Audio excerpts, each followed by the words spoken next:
హైదరాబాద్ రామ్కోటిలోని గణేష్ ఆలయం పక్కన ఉన్న ఓ ప్రైవేట్ కాలేజీలోని త్రవ్వకాల్లో శ్రీకృష్ణుడి విగ్రహం లభ్యమైంది.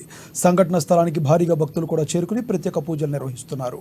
మూసి ఉన్న కాలేజ్ గేటు తాళాలు పగలగొట్టి ఎవరో కావాలని విగ్రహం పెట్టారని సుల్తాన్ బజార్ పోలీసులు అనుమానం వ్యక్తం చేస్తున్నారు. బిల్డింగ్ సంబంధించి కోర్టులో కేసు ఉందని దాన్ని తప్పుదోవ పట్టించేందుకు ఇలా చేశారంటున్నారు. గేటు తాళాలు ఎవరు పగలగొట్టారు, విగ్రహాన్ని ఎవరు పెట్టారనే కోణంలో పోలీసులు దర్యాప్తు చేస్తున్నారు. కేసుకు సంబంధించిన సీసీటీవీ కెమెరాలను సుల్తాన్ బజార్ పోలీసులు పరిశీలిస్తున్నారు.